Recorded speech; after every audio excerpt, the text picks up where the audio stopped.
Cine Garage.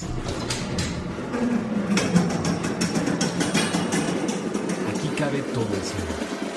Con Eric Estrada.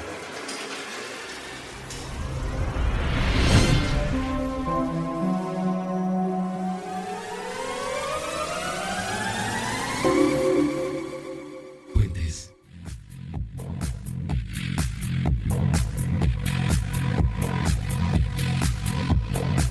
Muy buenas, estamos listos ya para empezar a analizar los estrenos en Blu-ray, en DVD, en servicios de streaming, en iTunes, en cualquier otro medio o posibilidad que tengan ustedes para ver películas que ya no están necesariamente en el cine, pero que a partir de estos otros aditamentos y artificios de la tecnología se pueden seguir revisando.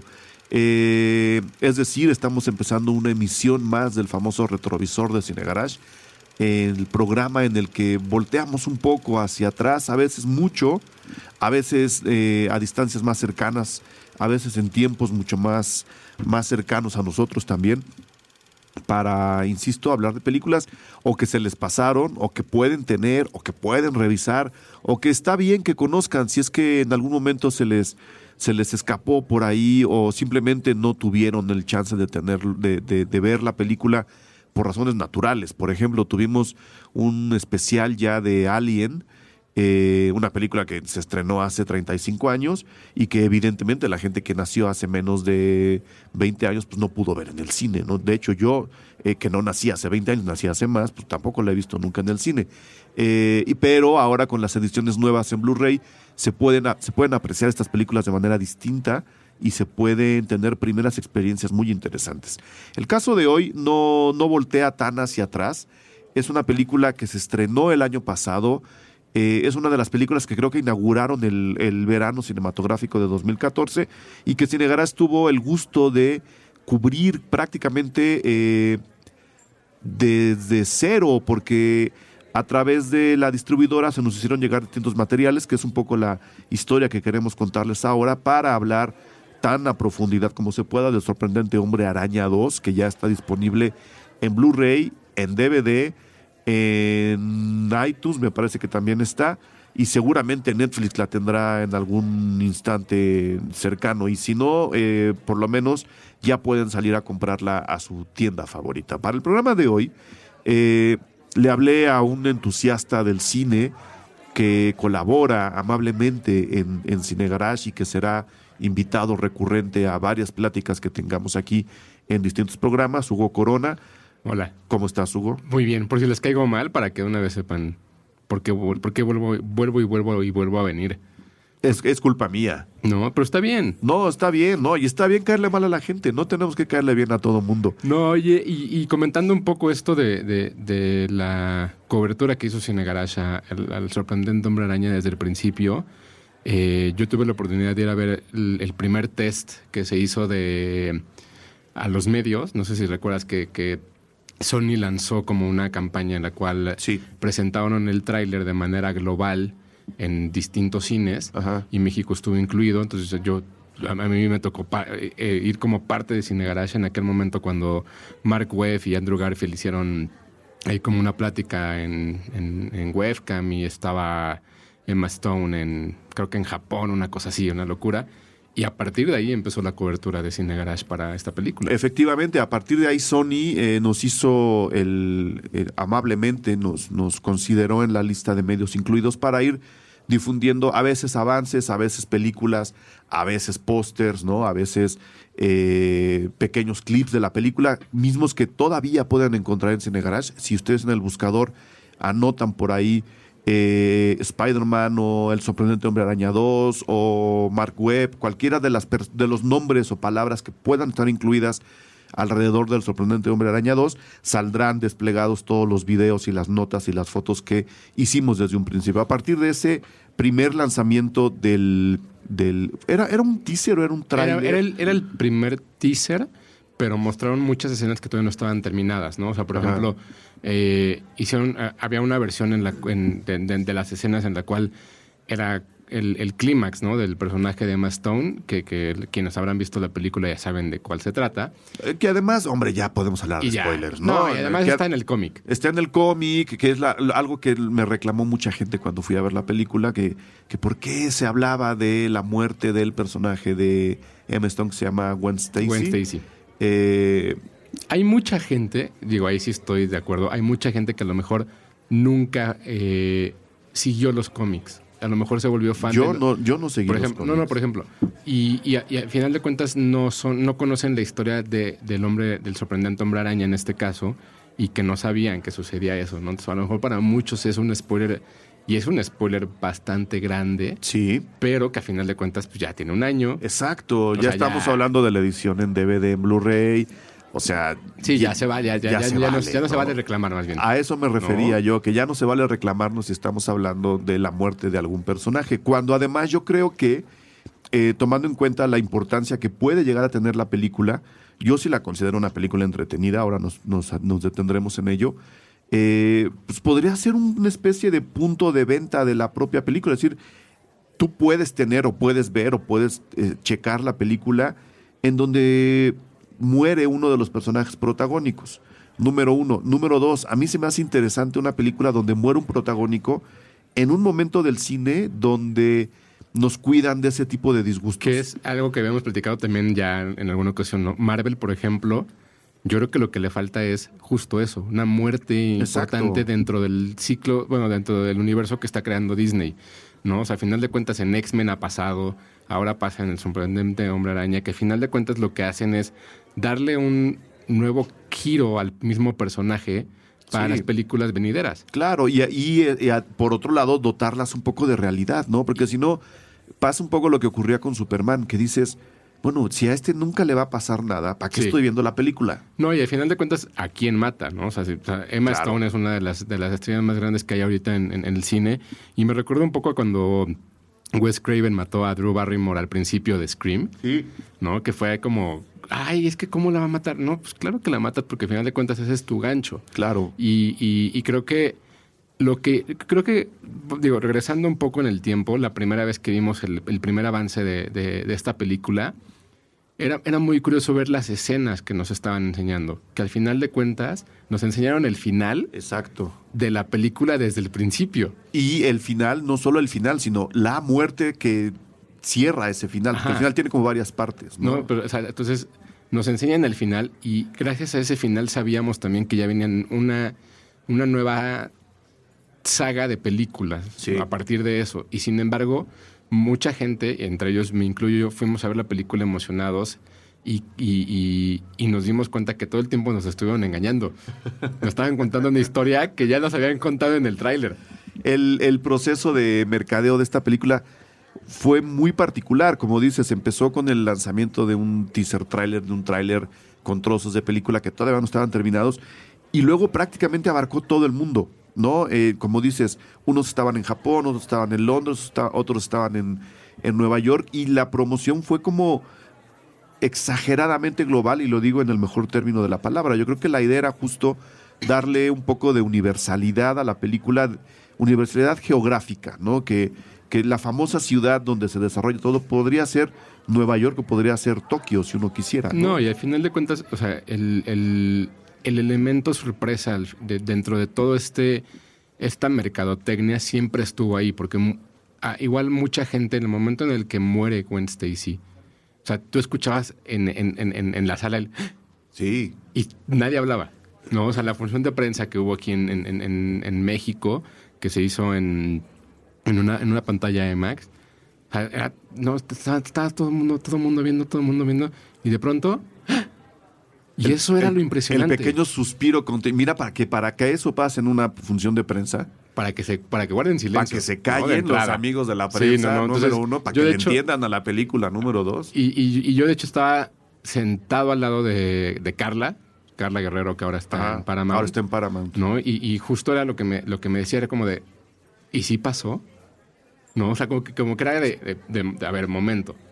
Y entonces, al final de cuentas, esos elementos sorpresa eran muy buenos y son muy divertidos a la hora en la que ves en una pantalla de cine con tanta gente, porque te das cuenta que la película está logrando lo que desde el principio te está vendiendo, que es emocionarte. Y contarte una historia. Que, ¿no? que es yo creo que justo los dos grandes logros de la película, ¿no? Sí, creo que ha habido mucha gente que a mí me ha tocado escuchar que dice que no le gustó por distintas razones, ¿no? Que a lo mejor el personaje villano de Jamie Foxx, que es Electro, es muy soso, o que el Duende Verde que aparece es como muy ¿no? Porque no aparece tanto tiempo. Pues es que también, ¿qué están esperando? Y a la gente se le olvida que de pronto no nada más te están contando una historia de malos contra buenos. Exacto. ¿No? Sino también del todo lo que trae adentro el personaje, en este caso del Hombre Araña. Claro, y en esta película yo creo que justo lo interesante es que mucho de lo que trae adentro el famoso Hombre Araña se refleja en el personaje de Gwen Stacy. Es decir, el personaje que interpreta Emma Stone está, en pocas palabras, poniéndonos en evidencia todos los problemas que este pobre chavo tiene, ¿no? Que dices, no es una sí, es una película de buenos contra malos, pero no es nada más eso. Y justo lo que me gustó de la película es que esos problemas se encarnan en Gwen Stacy. Es decir, y yo tuve la oportunidad de entrevistar entre esta cobertura que le estamos contando, tuve la oportunidad de entrevistar a Emma Stone, un día que recordaré hasta el final de mi existencia. Recuerdo perfecto ese día en el cual llegó el correo de ¿quién se va? Y te escribí y te dije, ¿tú contestas o contesto? Y me dijiste, ya contesté hace media hora. Pero no, a ver, ojo. No, pero, o sea, lo recuerdo porque así como tú recuerdas el momento en el que era, recuerdo perfecto ese momento en el cual ya contesté y fue de, maldita sea, te vas a ir. Ni siquiera sabía dónde era, ni siquiera sabía a quién iba a entrevistar. O sea, eso, cuando me invitaron me dijeron, ¿puedes ir? Dije, sí, voy, yo lo hago. No, pero además era una película que nos emocionaba a los dos. Sí, ¿no? la verdad, sí. Yo no soy, y la gente lo sabe, yo no soy fan del cine de superhéroes. Yo no soy fan del Hombre Araña, pero soy fan de las películas bien hechas. Y yo, tomando en cuenta la anterior, tenía mucho interés en ver si esta película estaba bien hecha. Y estos eventos a los cuales nos invitan a ver las películas en circunstancias muy especiales y luego entrevistar al reparto es muy buen termómetro para alguien con la chamba que hacemos, Hugo y yo, para detectar un poco qué tan abajo están las películas, qué tan bien aterrizadas están.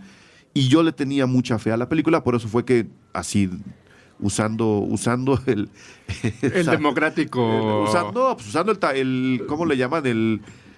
El tabulador. Dije, pues Okay. a ver, yo cotizo más alto, pues voy yo, ¿no? Yo respondo. No, y además, digo, a final de cuentas de pronto nos toca entre que vas tú, voy yo, vas tú, Sí, voy yo, nos ¿no? vamos En ese juego, repartiendo. ¿no? Entonces también... Pero nada más déjame acabar a lo que iba, porque sí me gustaría escuchar, yo creo que esa entrevista antes de irnos al corte, es que están centrados los problemas en el personaje de Emma Stone y es tan interesante la muerte de ese personaje, simbolizando los problemas de Peter Parker, que es decir, va a tener que transformarse, que en la rueda de entrevistas, bueno, no en la rueda, en la serie de entrevistas que yo tuve, estaba Emma Stone. Si estuviéramos siguiendo un patrón ultra tradicional del cine hollywoodense, un personaje muerto no tendría por qué dar entrevistas. Totalmente. ¿No?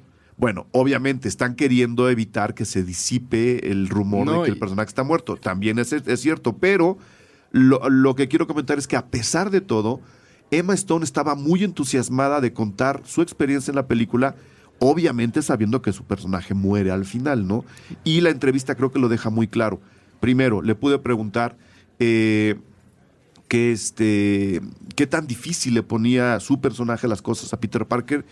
Y ella honestamente me dijo, la verdad sí, se los pone muy difíciles, le hace las cosas más complicadas porque tiene que ser así. Porque ella puede hacer lo que quiera. Bueno, porque ella, como Emma Stone, puede hacer lo que quiera, pero ella era Gwen Stacy. Y porque Peter Parker me lo dijo, tiene que transformarse, tiene que aprender de este choque con Gwen Stacy para poder transformarse, número uno. Número dos, me contó de la fuerza de los nuevos personajes femeninos, ¿no? Qué tan fuertes, qué tan inteligentes y qué tan nuevas caras le están metiendo en el cine industrial norteamericano a los personajes. Que, perdón, ahí creo que a final de cuentas durante 2014, y no porque uno sea repetitivo a final de cuentas a la hora que hace las entrevistas, pero digo, me tocó subtitular y editar la mayoría de las entrevistas que se hicieron en este año.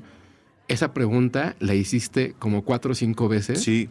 Durante 2014, lo cual refrenda un poco el hecho de decir que también Hollywood le está dando la importancia, ¿no?, a las mujeres, al papel femenino dentro de las películas para decir, si eres un personaje, no eres un personaje secundario, eres un personaje principal y eres igual de importante que el que está al lado. Exactamente. ¿No? Entonces, eso a mí me pareció muy curioso, como que a final de año ver la misma pregunta y yo lo apreciaba como de fuera y decía, claro, es que a final de cuentas este año está pasando. Claro. Teníamos a Zoe Saldaña, tenías a Evangeline Lilly le pregunté también. algo parecido también. Y seguro si hubieras tenido a Scarlett Johansson enfrente, lo hubieras hecho. A ella le llamo por teléfono. Perdón. Sí. Pero es que no ha salido esa entrevista. No, esa entrevista es esa parte. Ok.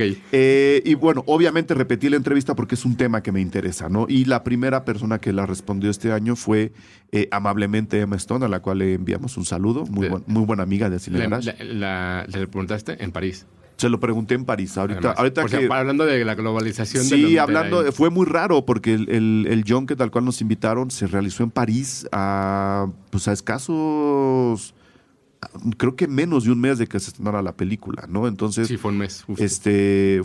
Obviamente fue un viaje muy interesante. Ahora abundaremos en eso, pero eso habla también de qué tanto se vendía la película a nivel geográfico alrededor del mundo. Entonces, esa es la entrevista. Les vamos a dejar ahora un pequeño trozo para que escuchen la dulce voz de la sorprendente Emma Stone en la entrevista que le pude hacer en París en abril de este año. La entrevista completa estará pegada abajo de este programa y por supuesto la pueden encontrar en Cine Garage. Después de la entrevista nos vamos directamente al corte y después volvemos. Entonces los dejamos con la sorprendente Emma Stone. Cine Garage. Aquí cabe todo el cine. Con Eric Estrada.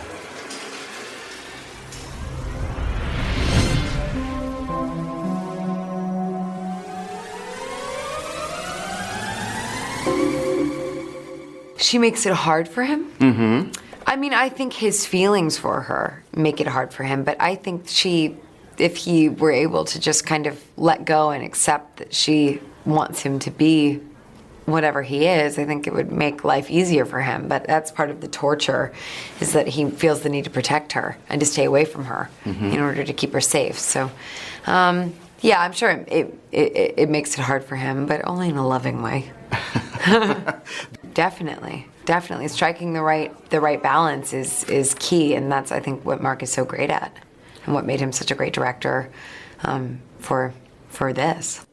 I think when a lot of these comics originated, we were in a different time in society. So, with equality coming more to the forefront of our consciousness and realizing that that's just the natural way things should be, I think we modernize the characters as we move along as a society. So yeah, I think it's incredibly important. And kids are going to learn this from these movies, like the new way for superhero movies to teach kids about these new values. Absolutely. I definitely agree with you. I like that you see it that way.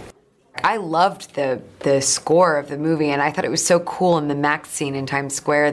Did you hear that song that's speaking in his head? Mm-hmm. Yeah, it's an amazing score. It's Hans Zimmer and Pharrell, and really cool. The Magnificent Six. Yeah, incredible. It was so wonderful. But yeah, a Gwen Stacy soundtrack would be nice. I had no idea that was the way it was going to be, and I was totally bowled over by that when I saw the movie. I loved that. I loved that whispering, which is Pharrell's voice, whispering in his ear when he's about to take down Spider-Man. I thought it was such a brilliant addition, and I don't think that was something that anybody had thought of in advance. It was so cool to get to hear what Max is thinking through that. They've lifted a lot of the bands of what we can't talk about. It feels like we can talk about a lot more now than ever.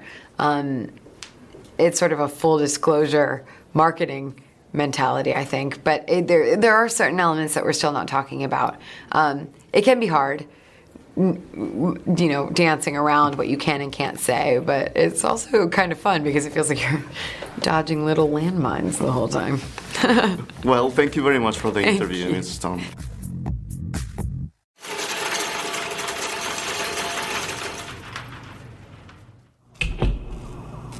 Empezó con luz blanca. No era el tipo de destello que describen quienes han estado cerca de la muerte. Era el brillo del foco ahorrador que escupía un poco de verde y azul sobre la mesa. El escritorio estaba limpio, los cajones cerrados. Las personas que laboraban aquí en aquella época, antes de la gran mutación, conocían la importancia de ordenar el espacio de trabajo.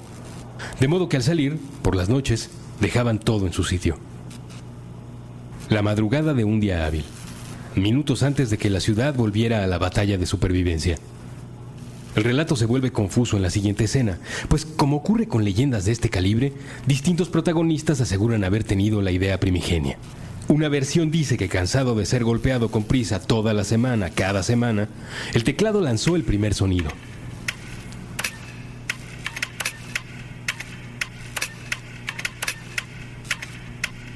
En entrevistas posteriores, ha sido el escáner quien asegura haber presentado la iniciativa.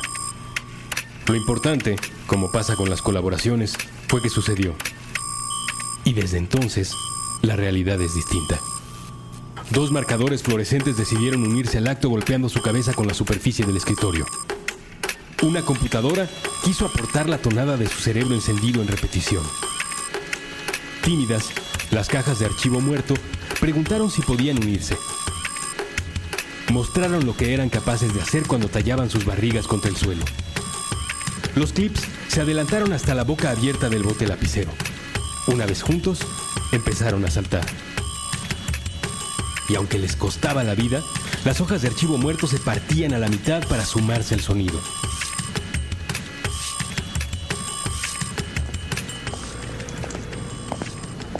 Cuando los trabajadores de la oficina arribaron al lugar, encontraron la cascada de sonido inundando todos los cubículos y la sala de juntas. Quedaron sobrecogidos. Quisieron mostrar a otros el descubrimiento y sus notas. Pronto supieron que la orquesta de artículos de oficina solo podía ejecutar su número en presencia de personal autorizado. Los espectadores debían llevar la identificación con fotografía en un lugar visible durante toda la actuación. Fue así como surgió la tradición de escuchar sus conciertos con el brazo izquierdo extendido, el rectángulo de plástico sujeto por arriba de la cabeza. El gerente internacional de compras de la compañía estuvo a cargo de la logística durante la primera gira. La orquesta visitó primero Guadalajara y Monterrey, luego Los Ángeles y Chicago. Había que trabajar en una oficina para verlos o limitarse a las imágenes agitadas que podía ofrecer la red. Las personas comenzaron a adoptar el código de vestimenta del espacio laboral como un emblema de orgullo. Se le pudo ver, incluso, como disfraz popular la noche de brujas. De esa forma, muchos pudieron decir, esto fue importante y valioso para mí. Escuchaban esa música y algunos humanos comenzaban a preguntarse qué otras ideas, sensaciones y mundos habían escapado a su percepción en medio del trajín cotidiano. Si esto eran capaces de hacer los artículos de oficina, ¿qué podía esperarse de las panaderías, los bares o las tiendas de historietas cuando nadie les miraba? A otros les parecía que una tropa de artículos de oficina capaz de hacer música por cuenta propia no era espectacular. Y seguían su camino hasta la siguiente fotocopiadora, cuyos intentos por atrapar la atención terminaban en un abismo. Puentes, de una irrealidad a la otra.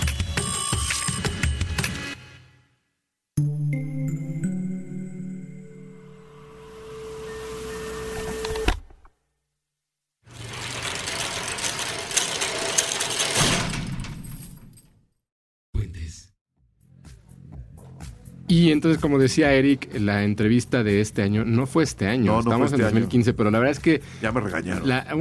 Uno cuando habla de Emma Stone, es que no pasa el tiempo. No hay. O sea, da lo mismo, igual fue ayer, igual fue hace un año, igual fue 2.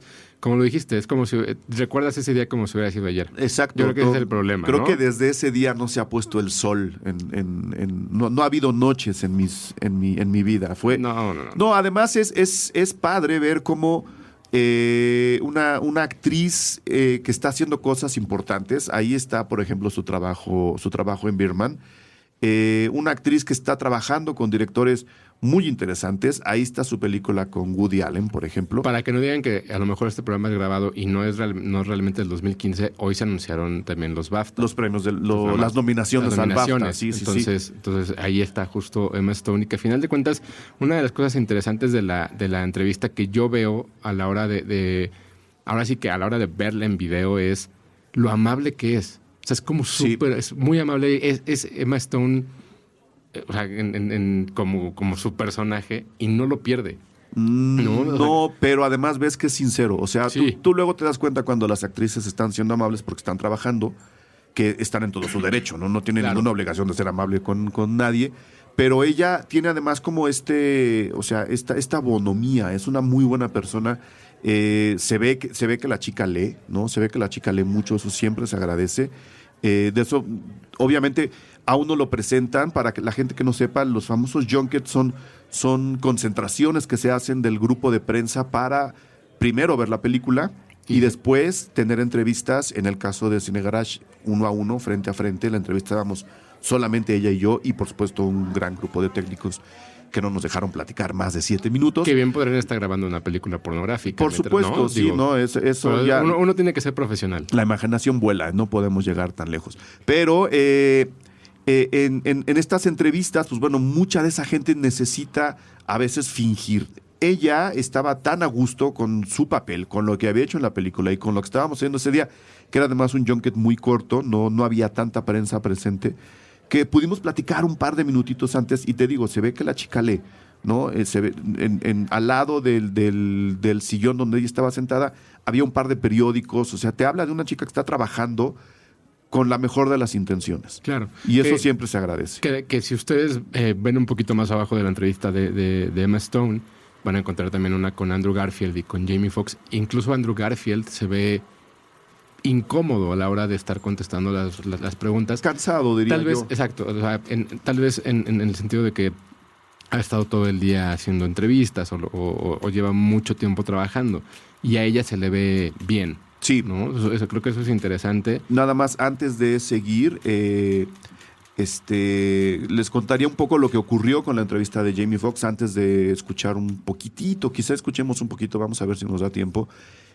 Con Jamie Foxx y con, ¿cómo se llama este chico? Dean Dunham o Dean Dinham. Jane Dinham. Jane Dinham. No, Dane Dinham. Dane Dinham. Es mi última entrevista ese día. La primera persona con la que platiqué fue con Emma Stone, luego platiqué con Andrew Garfield y con Mark Webb, y luego platiqué con Jamie Foxx y con el señor Dinham, el muchacho Dinham, que estaba también muy cansado. Él se nota, él no está acostumbrado a dar entrevistas, estaba un poco ya fastidiado, ¿no? Se ve que está chavillo. Y además está muy joven. No lo digo a modo de queja. O sea, el fastidio es normal, es algo que debe de pasar. No los estoy acusando, los comprendo por completo.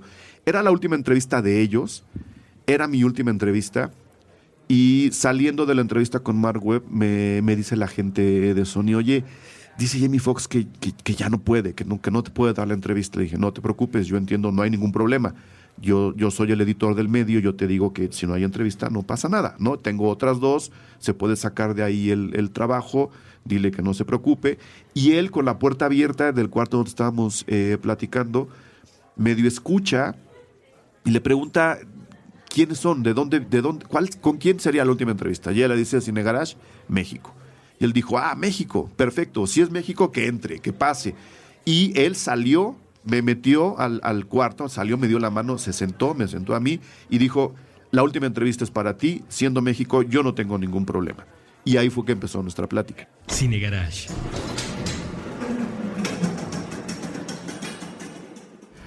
Yeah, I mean, I think to be able to have a genesis of where you come from, to be this sort of broken person, and then you sort of, you butterfly into this super villain. For one, as an actor, and I'm sure Dane would agree on this, when you have an opportunity to do 2 different people in a film of this scope, it really gives you an opportunity to show range.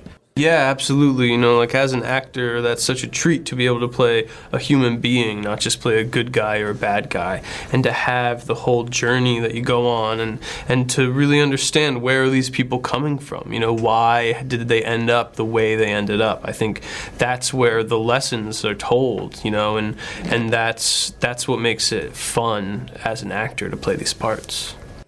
The voice actually comes from my own voice. Then I can show the whole world who I truly am. No tricks? There was some tricks, but it came from my voice, and then we just dialed in something. It took a long time for us to try to get that voice dialed in. But I think that's what's great about it. You want to go away. You want to, being in the business that I've been for over 20 years, you want to, as much as you can, disappear so that people can feel you and not necessarily see you. Because that fight scene with Spider-Man is like fighting Close Encounters of the Third Kind. Wow. I love that. You remember that? Of course, one of my first movies in my life. How great is that? That's the Osborn army. You know, he's got quite an artillery, and he's not afraid to use it. Like in a lot of ways, he's like kind of like the Tony Stark of bad guys. You know, he's got all the toys and he's got all the technology, and that's what he relies on: his wealth and his empire to get power, to get people on his side, and to go to battle against, the guy in the spandex. Yeah. Dude, so hopefully we'll get a chance to come back and finish what we started. Hopefully we'll get a chance to clean up this mess. Was this the beginning of the Sinister Six? Don't know. It's the beginning of something bigger, and I'm so excited to find out what that is, but... You don't know? But I don't know. Okay. So let me know if you hear anything. I'll let you know. Thank you very much for the interview. Thanks a lot. Thank you. La gente cree que de pronto cuando uno entrevista a una estrella, ¿no? Llamemos de este caso estrella o actor, como que siempre se portan muy payasos, como que siempre nada más te sientas y la entrevista. Y no, la verdad es que te da mucho tiempo de platicar de pronto con ellos y dependiendo también quién sea o dónde sea la entrevista, te da más material de pronto, ¿no? Si vienen a México, te preguntan... O sea, sí. Suena tonto y por algo también la gente de prensa normal, por decirlo de alguna manera, siempre hace la pregunta de ¿y dónde vas a comer tacos? Claro. Pero porque ellos también te preguntan de pronto, ¿no? O sea, ¿dónde voy? Tacos? Exacto. Entonces, yo creo que al final de cuentas es padre que alguien como Jamie Foxx justo haya tenido este gesto y entendiendo sobre todo que Jamie Foxx era parte importante de la película, ¿no? Dentro de la película creo que hay 3 niveles en una escala de importancia. Están Andrew Garfield y Emma Stone como en ese papel. Sigue Jamie Foxx como el villano en ese momento. Y después están Dane DeHaan y Paul Giamatti. Sí. ¿No? O sea, en ese orden de importancia. ¿Y por qué en ese orden? Porque al final de cuentas lo que hace la película, la segunda en parte de Spider-Man es venderte también esta idea de que va a haber otras películas. Sí. Y esos villanos van a ser Paul Giamatti y Dane DeHaan, ¿no? Entonces, Jamie Foxx también entiende que tiene ese papel en ese momento. Entonces, creo que es bastante importante que haya hecho... que haya hecho John, lo mismo que Emma Stone, ¿no? Como que ellos dos saben perfecto hacia dónde... Que la película es más grande... Sí, exactamente. Que estén ellos, o sea, dentro de la historia. Es decir, le estamos llamando unos grandes profesionales. Sí. Yo creo que sería de los puntos en contra que yo tengo con la película es justo ese, la presentación de los nuevos villanos, la necesidad a veces enfermiza del cine de superhéroes de querernos enganchar con la siguiente película. El prólogo y el epílogo de El sorprendente Hombre Araña 2 con los nuevos personajes y con Paul Giamatti y con todo lo que tú quieras me sobran por completo. Eso sí se lo criticaría a la película, aunque estoy consciente que es un ejercicio, es un mandato del estudio. Ahora, ¿tú crees en ese sentido que es mejor, peor o menos arriesgado en ese sentido que te vendan ese epílogo como película y que digas, ok, yo fui a ver la película y ya sé que va a haber una tercera parte? Ajá. O que incluso antes de que hagan la película, la segunda de que la lancen, te digan, es que ya va a haber 3 películas. Es que las dos me incomodan. O sea, aunque nunca te hayan vendido... Me incomoda más que me digan, es que sí va a haber más antes de hacerlas. O sea, lo que hace Disney y Marvel en ese sentido. Sí. Es que justo ese es como el punto. Creo que a final de cuentas, nosotros en este caso, o la gente que sigue también Cine Garage, o la gente que busca información de las películas, de pronto espera que ¿y qué más va a pasar? Como que ya de pronto no se esperan, ¿no? Sí. Entonces, el público común creo que de pronto se sorprende cuando suceden ese tipo de cosas. De que tú llegas a ver una película y de pronto dejan el final abierto y dices, okay, entonces va a pasar. Pero la película tiene que funcionar por sí sola, ¿no? En ese sentido, para que también la gente que no está esperando más la disfrute. Claro. Que es, por ejemplo, lo aplaudible en su momento de Iron Man, la primera. Funciona como una película unitaria y te dejan un final abierto pues, para ver qué ocurre después, Exacto. claro. Pero creo que a final de cuentas, Spider-Man, a mí justo no me hace el ruido el epílogo, que es donde regresa este superhéroe después de una trágica pérdida y se enfrenta a Paul Giamatti ya con una estructura de rinoceronte más fuerte, ¿no? Y dicen, va a pasarle en la 3, tranquilos. Y justo a mí lo que más bien me daba como mucha risa era saber lo que comentábamos hace rato, que te vendían el final de la película desde el principio de la promoción. Sí, porque a final de cuentas, y yo creo que lo están entendiendo muy bien ahora con esta nueva etapa del Hombre Araña, porque hubo una anterior que a mí la verdad no me gusta nada, lo que están entendiendo es que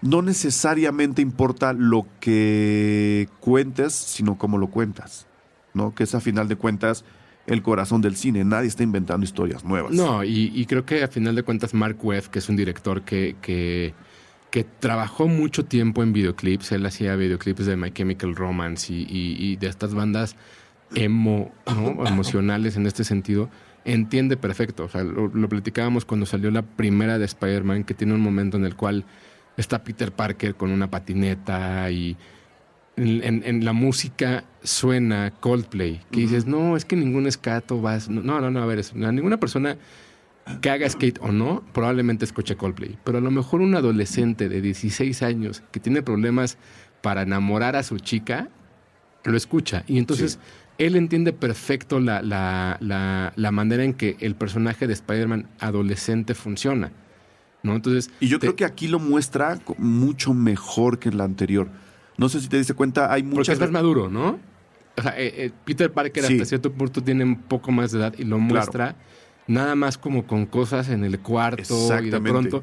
Y ese es justo el trabajo de un buen director, creo yo, como que cómo te va a contar... Por lo menos para una película tan grande como esta, ¿no? Que está todo casi precontrolado, que está todo muy medido. El director tiene que fijarse en esas cosas. Sí, que es como el área, ¿no? O sea, al final de cuentas no estás haciendo un comercial, pero tienes cierta libertad creativa tú como director. Y él y Mark Webb en este sentido creo que lo que hace muy bien es ver cómo te va a contar que este adolescente ya tiene que dar ese paso a la madurez. Más allá de la muerte de su enamorada, ¿no? Él como individuo. Ya después suceden todas estas tragedias, ¿no? También al final de cuentas se da cuenta, y ahí creo que hay como muchos fans molestos con eso, es como la historia de Peter Parker y su padre ya tiene un giro también dentro de la película y que nunca pasó en los cómics, y de pronto la gente se clava en ese sentido y desde no, a ver, o sea, te estoy contando la película, no te estoy contando el cómic, ¿no? Y lo va llevando muy bien, y creo que lo entiende como el director lo entiende en ese sentido, en una parte en la cual sabe cómo hacer maduro al personaje y después cómo romperle el corazón de una manera que ya no hay como una vuelta atrás, y por eso dejó fuera varios personajes que ya tenía filmados. Que ya habían filmado, ¿no? Yo tengo el dato por aquí, antes de entrar al rollo de la música, que es algo que a mí me gusta mucho. Esta chica, Shailene Woodley, ya había filmado sus escenas, ya, no todas, ya tenían algunas escenas cubiertas, y al final el propio Mark Webb fue el que dijo, a ver, tenemos ya 3 villanos, ¿no? Sí. Tenemos a una chica enamorada de Peter Parker que se va a morir. Exacto. Además, se va a morir. No nada más está enamorada. No es que esté ahí, se va a morir. Entonces, ¿para qué queremos a otra chava, no? Que en este caso era el personaje de Mary Jane Watson, que aquellos que siguen, una vez más, que siguen el cómic, saben quién quién es. es. La gente que nunca ha visto un cómic del Hombre Araña no saben quién es. Entonces, él lo entiende y dice, ¿para qué lo meto en más conflictos que van a parecer ridículos? Entonces, mejor corto el personaje, a riesgo de que a lo mejor no va a haber una tercera, ¿no? Porque le puede Claro. flopear en taquilla. Sí. Y cuento la historia de este amor primero. Y después, seguramente en la tercera lo que va a contar es cómo Peter Parker vuelve a creer en el amor. Claro, porque, ojo, el guión es muy mañoso en ese aspecto. Como dices, el tema queda mínimamente cerrado, pero al mismo tiempo tiene un resquicio de estar abierto como para poder seguir ahí una nueva película. Y a lo que me refiero es que el guión es malicioso, tendencioso a la buena. Nada más leer los nombres que están trabajando por lo menos en esta película, Nada más. podemos darnos cuenta de que tampoco es cualquier cosa. O sea, no es Transformers, lo siento mucho. O sí, ¿no? Robert Orci Sí. hizo cosas de No, Transformers. Roberto Orci y... Pero su socio. nada más. En Spider-Man está Roberto Orci, Alex Kurtzman y Jeff Pinker. Jeff Pinker es uno de los escritores favoritos de J.J. Abrams para Fringe y para Lost. Él no estuvo en Transformers. No. Y él es el que sabe, según yo, o sea, Orci y Kurtzman son muy hábiles para contar historias con muchos personajes y para tener estos giros de tuerca que mencionabas tú al principio, lo suficientemente escondidos como para alcanzar a sorprender una función de prensa en la Ciudad de México. Ok. ¿No? Y Jeff Pinker es el que dice, ¿sabes qué? Aquí vamos a mentir un poquito, aquí vamos a echarnos tantito para atrás para empezar a abrir un poco el camino a lo que puede ser o no un siguiente capítulo. Yo creo que el grupo de escritores, que es el grupo, a final de cuentas, de J.J. Abrams, hizo un gran trabajo, lo cual, para seguir redondeando y extendiendo los brazos del trabajo en esta película, nos da todavía más esperanzas para Star Wars. No, totalmente. Yo, la verdad es que, o sea, hubo un momento, creo que hace como 5 o 6 años, que Hollywood vivía una batalla impresionante entre quién se iba a quedar el trono, tanto de George Lucas como de Spielberg. Sí. No, y justo, ya sabes para dónde voy. Sí. No, entonces creo que al final de cuentas, el trozo de Spielberg estaba entre dos. Entre Michael Bay Sí. y entre J.J. Abrams. Sí. Y justo ellos dos lanzaron el mismo año una película. Uno sacó Transformers y el otro sacó Super 8. Sí.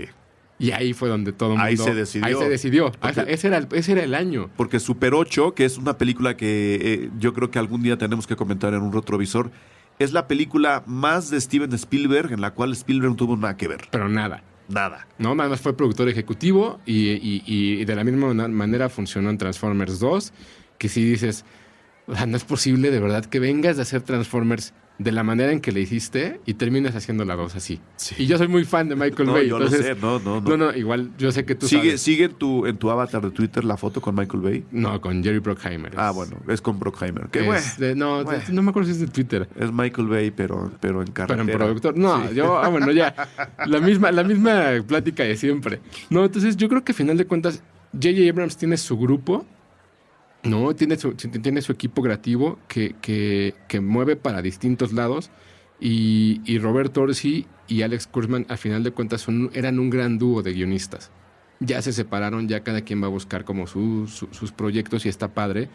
Pero que a final de cuentas, en esta película, son los que le dan el lado emocional, Sí. ¿no? Yo creo que a lo mejor entonces Pinkerner es el que le da el lado trágico de toda la historia. Entre trágico, misterioso, sí. Yo creo que ahí se van moviendo. Y sí quería mencionarlo porque, una vez más, creo que es un trabajo muy importante. Hablando, antes de entrar en el último bloque, hablando de estos toques visuales, musicales que Mark Webb tuvo con el personaje de Peter Parker, de hecho, se lo pregunté, ¿no? Hay muchas referencias a la música. Peter Parker trae una canción de los Ramones. Hay muchos pósters pegados, independientemente de las canciones que suenan, que es otro trabajo y es otra propuesta de la película que a mí me gustó mucho. Sí quería yo preguntarle eso y lo que me dice fue un poco lo que tú comentabas. Estamos dándole espacio para la nueva madurez a Peter Parker, para su nueva etapa en la vida y al mismo tiempo, en medio de una maquinaria gigantesca, llena de efectos especiales, de villanos que se nutren con la energía eléctrica, de otros que tienen toda la posibilidad del mundo en cuestión económica y tecnológica para estar en medio de este gran mundo irreal. Tenía que dotar a mi héroe de realidad, y la manera más inmediata para que la gente lo entendiera y hubiera un proceso de aterrizaje del personaje era con referencias musicales. Sí. Por eso llenamos el póster su cuarto, por eso él trae la camisa, por eso la música tan terrenal y tan emocional como lo es, tenía que estar presente por lo menos a ese nivel, ¿no? Y creo que es el trabajo del director también darle esa parte que mencionas, y también al villano. Dentro de la historia dentro de la entrevista de Jamie Foxx hay una pregunta que le haces de el tema. A eso vamos. ¿No? Esa es la segunda parte de la utilización de Ok. la música. Entonces, vamos a escuchar un cachito de la entrevista que le hice a Mark Webb. Estaba el señor Garfield ahí al lado, un poco cansado, pobre. Se ve que París tiene unas noches muy largas, ¿no? Se nota. Pero bueno, cualquiera lo haríamos. Entonces, de nuevo, pueden encontrar la entrevista posteada abajo de este programa. Pueden revisarla también en Cine Garage. Pero aquí les vamos a dejar un poquito. No es la voz de la sorprendente Emma Stone, lo sentimos mucho. Eso ya se acabó. Esa pueden escucharla cuantas veces quieran. Ahí está la entrevista. Pero es la voz de Mark Webb contándonos un poquito de la música. La entrevista completa la encuentran más abajo. Entonces vamos a escuchar tantito. Nos vamos de nuevo directo al corte y regresamos para la última parte del programa. Cine Garage.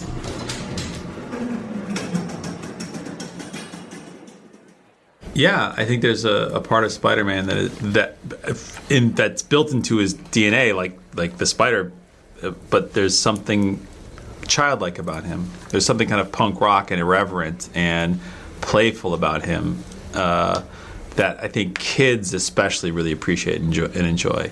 And there's something about the experience of Peter Parker, who is imperfect, he's awkward, he's underestimated by everybody, that I think when you're a kid you really identify with.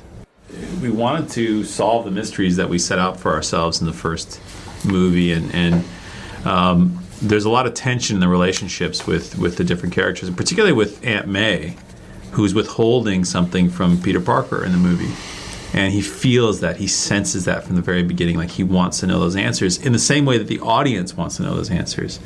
And in order for him to become whole, he has to endure some significant pain and suffering through the movie in order to reclaim his identity. Well, the Ramones, you got the Ramones shirt from the first movie. Yeah, because of that cover they did of the Spider-Man song. Yeah. Yeah, because the Ramones covered the Spider-Man theme tune. They did their own kind of cover of that. So, yeah, but I think you can talk more to the well, I mean, there was, the Ramones also are a New York band. They played at CBGB's, like downtown. There's something iconic and deeply connected to Spider-Man that those guys really represent something special and specific to that world. That was a sort of nod. And I like the idea. It goes beyond just the music, and it's about this kid Peter Parker being real and feeling tactile. And I wanted the foundation of the movie to feel like when you walk out of the theater, you can recognize things. You can recognize elements of culture, songs, whatever, so that the world that you build up from that, which is this really mystical, crazy, bizarre, wonderfully surreal, magical, massive, huge, crazy place, has something that feels grounded at the heart of it, you know what I mean? And that's something that feels kind of real and identifiable. That's where those musical choices come from ultimately. Of course. I mean, the first shot of the movie is a ticking clock, and one of the ultimate sequence in the film takes place in a clock tower. And I guess the rule, or the thing, time is something that plays a huge part in all of our lives, and even superheroes can't stop time.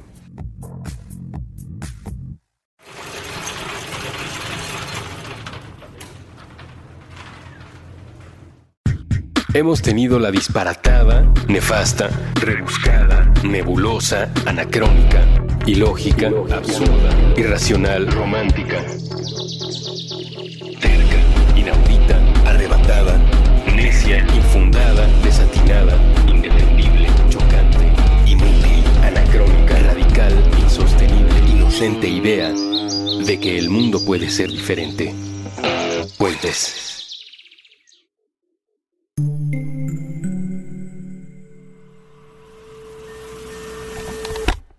El chiste del sofá. Mitología amarilla con Andrés Vargas Russo. Todos los miércoles nuevo episodio a las 9 de la noche. Puentes.me.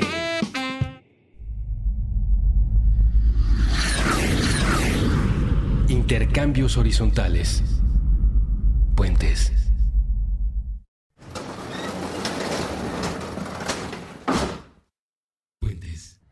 Ahora sí, vámonos a la última parte del retrovisor dedicado a la sorprendente Emma Stone a propósito de El sorprendente Hombre Araña 2. La gente que no crea que eso es posible, simplemente vea la entrevista o vea cualquier póster, foto o película donde Emma Stone aparezca y verá que estamos haciendo mucho de este programa gracias a ella y por ella y para ella. Sí, efectivamente, la música, como decíamos, funciona de dos maneras. Primero, como lo comentamos en el bloque anterior, para aterrizar al personaje. Y segundo, un poco el vehículo a través del cual el personaje de Jamie Foxx, que es Electro, se manifiesta, se engrandece y al final pelea con Spider-Man, ¿no? A mí me gustó mucho el manejo de audio en el cual estuvo involucrado Pharrell Williams, en el manejo de la música, en el que también Pharrell Williams tuvo mucho que ver. Incluso la voz de Pharrell Williams es la que le habla a Jamie Foxx como si fuera su conciencia. Okay. ¿No? Jamie Foxx, y lo dice en la entrevista, tiene algunos ataques ahí de esquizofrenia en el cual escucha voces que le hablan, le dicen qué hacer. Por supuesto, lo que le dicen que haga es golpear al pobre Hombre Araña. Esa voz es la de Pharrell Williams. ¿No? Hay una secuencia entera antes de que empiece la gran pelea. Hay una secuencia entera en la que Electro se está moviendo por las calles de Nueva York y se oye una voz que le va susurrando al lado. Esa es la voz de Pharrell Williams. Y luego las distorsiones de voz con el propio Jamie Foxx. A mí ese manejo de música, tú que sabes más de música que yo, me gustó muchísimo. La verdad me emocionó ver esa especie de pelea auditiva entre Electro y Spider-Man, que además tampoco es tan larga, es muy cortita. No, y es que además estás construyendo, a la hora de que haces la película, tienes que construir dos cosas, ¿no? La imagen tiene que ser perfecta para que la gente lo entienda y sin audio hasta cierto punto. Y cuando construyes el audio, tiene que funcionar de una manera perfecta para envolverte, ¿no? O sea, al final de cuentas, no por nada es más divertido de pronto ir a ver una película que tenga 7.1, lo que sea, ya sea en tu casa o en el cine, porque de pronto te vas encontrando con detalles que a lo mejor no cachaste la primera vez. Y es la parte importante de pronto de ir, de revisar las películas, ¿no? O sea, no es lo mismo que tú vayas al cine y que el de atrás esté comiendo palomitas y que lo que caches es que está comiendo palomitas, claro, a que en tu casa a lo mejor en el 7.1, en la bocina de derecha de atrás, escuches ahí como la voz. Sí. ¿No? Entonces, evidentemente, a la hora de hacer la película, está pensando en todo eso el director. Y yo tuve la enorme suerte, como les contaba al principio de este programa, de ver la película en circunstancias especiales. ¿A qué me refiero con esto? Cuando llegamos al hotel en donde nos tenían concentrados, no éramos tantos, insisto, éramos yo creo que quizá 8 personas, 9 personas. Y fueron menos los que sí vieron la película completa. Sí, hay rumores de gente que se salió a la mitad de la película. Tenemos los nombres, pero no los vamos a dar porque este programa está dedicado a Emma Stone. Y el cine en donde estábamos, número uno, tenía un proyector real de tercera dimensión, es decir, tenía el poder suficiente, el haz de luz, como para no perder ese 30% que uno pierde de la luz al ser filtrada a través de los lentes de tercera dimensión. Que esa es la otra todavía, ¿no? El director tiene que pensar en que si va a salir en 2D o en 3D porque no está filmada, no está realizada en 3D. No. Está convertida. Exactamente. Entonces, esa es otra. Es otra chamba del director. Pero bueno, se veía realmente en una tercera dimensión lo suficientemente luminosa como para emocionarnos. Al final de cuentas, los hombres, los humanos, pues somos animalitos. Cuando vemos luz, nos entusiasma. Yo estaba muy emocionado nada más de ver la nitidez y la luminosidad de la tercera dimensión que tuve en la función del sorprendente Hombre Araña 2. Número 2, era un teatro mediano, vacío para 8 o 9 personas. Quizá éramos 10, menos los que salieron. pero el sistema de audio sí estaba en 7.1 y lo más importante, estaba con el volumen Adecuado. muy arriba. Es que eso es Muy importantísimo, arriba, ¿no? eso me encanta. No, de pronto cuando uno va, ya sea aquí en México, Cinemex o Cinépolis, digo, tienen sus pros y sus contras cada uno. De pronto a lo mejor el proyeccionista cree o le parece adecuado que el volumen tiene que ser de 5 cuando realmente tiene que ser de 8. De 8. O de 10, Es que si dependiendo no, de la película. Si no me oyen así como lejos. En cambio, sí, uno se acerca al micrófono y te habla. Imagínate que te habla así Jamie Foxx, pero tú lo oyes así, no es lo mismo. No es lo mismo y no te da la ¿no? misma importancia, y no le das como ciertas cosas. Entonces, al final de cuentas, no es lo mismo escuchar el pasar de la telaraña a no escucharlo. Claro. Porque entonces dices, ay, ¿y qué? No suena. Y entonces después llegas a tu casa y la ves y dices, ¿cómo? Entonces sí suena. Entonces hay muchas cosas que terminan afectándote a la hora de ver una película, ya sea en cine o en tu casa. Sí. ¿No? Entonces todo ese tipo de cosas, el director tiene que estarlas... no está pensando en ti, en tu casa, ¿sabes? Pero está pensando en que disfrutes. En una de esas sí. Yo creo que Guillermo del Toro hace ese tipo de cosas. Guillermo del Toro te imagina a ti viendo su película en tu casa. Y aparte, yo creo que sí. Híjole. Yo creo que Steven Spielberg hace esas cosas ahora. Yo creo que Spielberg no. Fíjate, alguna vez tuve la oportunidad de estar en una plática con John Landis, ¿no? El director de cine, y Sí. aquel que hizo el video de Thriller. Bueno, también hablaste con Spielberg una vez, ¿no? Sí, también. También para es Cine Garage, No. ¿verdad? Pero Aquí- la de John, aquí nomás soltando nombres. no, la de John Landis fue en una librería en Los Ángeles, bueno, en Santa Mónica, que de hecho fue muy curioso porque llegué por casualidad. Y gracias a él yo estudié cine. Ok. No, por Thriller. Y alguien le preguntaba ese día que cómo creía, y estoy hablando del 2006, ¿no? Que cómo veía que los directores iban a pensar las películas para verlas en una televisión. Y él decía, no, es que yo no estoy, yo como director, o Steven, porque así dijo, o Claro, Steven, son cuates. no piensa las películas para verlas en un teléfono, las piensa para verlas en una pantalla gigante, Ah, sí. ¿no? O sea, No, yo a lo que me refiero no es a que las veas en tu teléfono.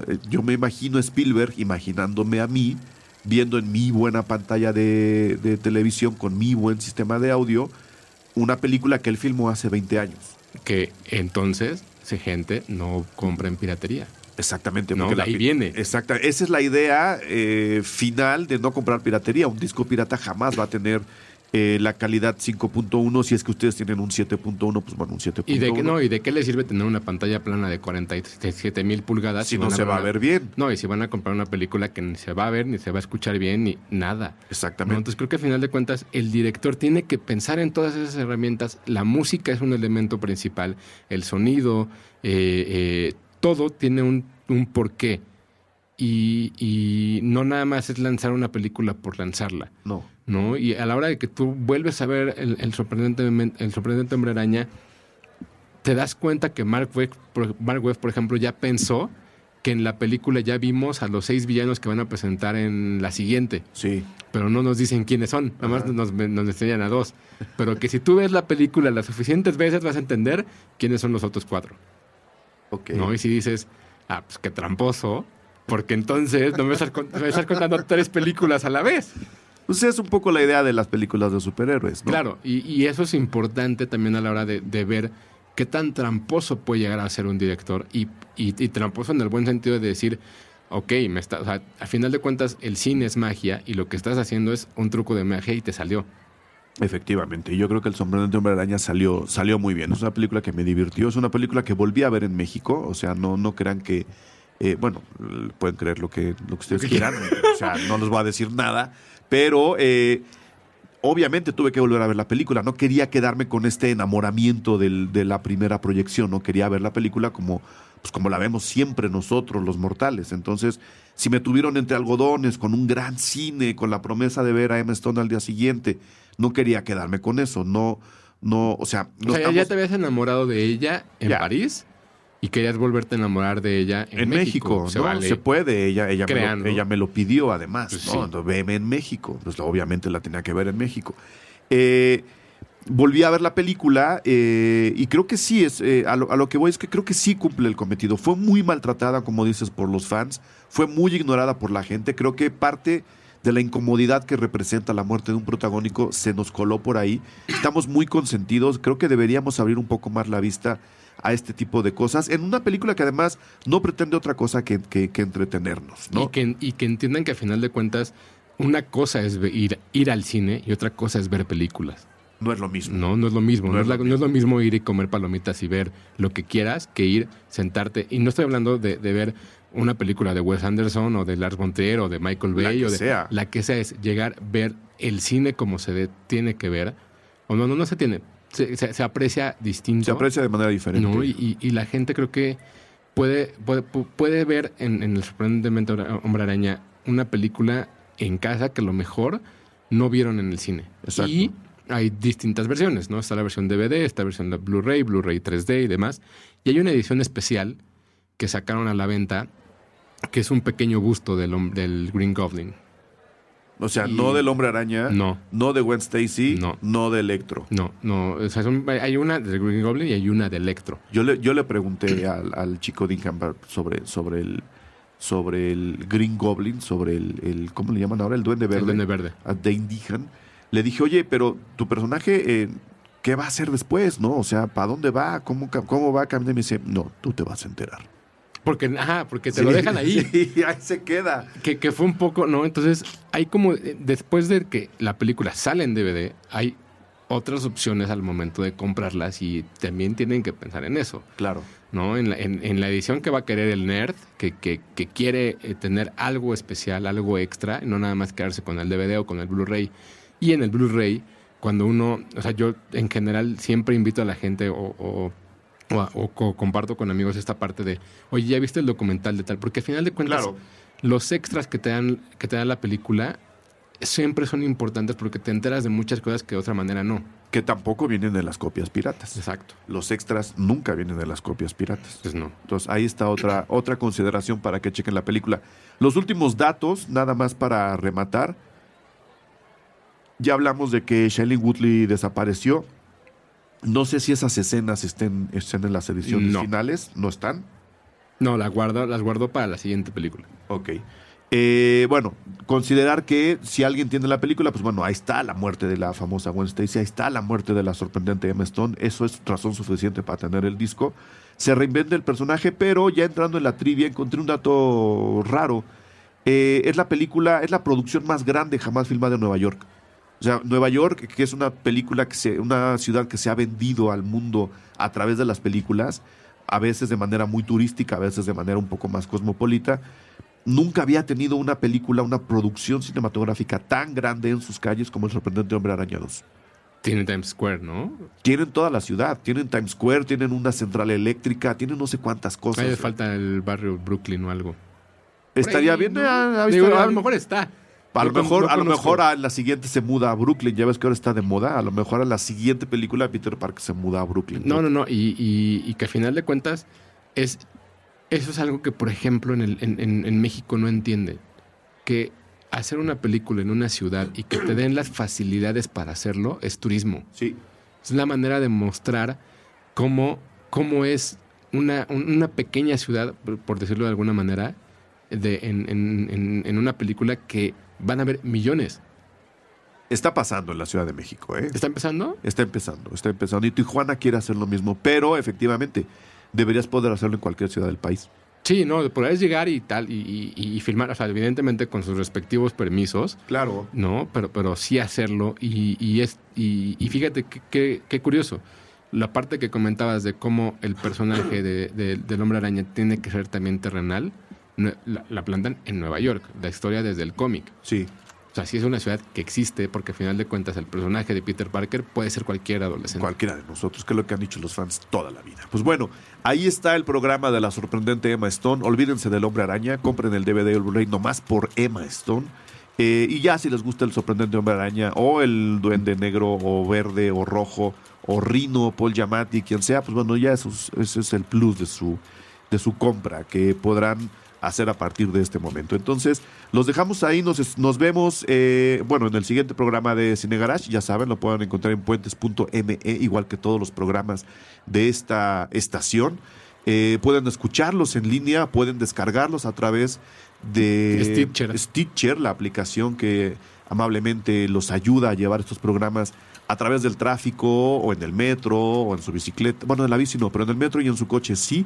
¿En el gimnasio? En el gimnasio, mientras hacen ejercicio, pueden escuchar estos programas, ya sea el Cosmos de Bolsillo, Aguas, Meta, que hay también emisiones diarias. Entonces los invitamos a visitar la página. Los invitamos a dejar comentarios, a enviarnos cualquier tipo de mensaje que se les ocurra. Muchas gracias por habernos escuchado y nos vemos a la siguiente. Muchas gracias, Hugo. No, gracias a ti. Hasta luego.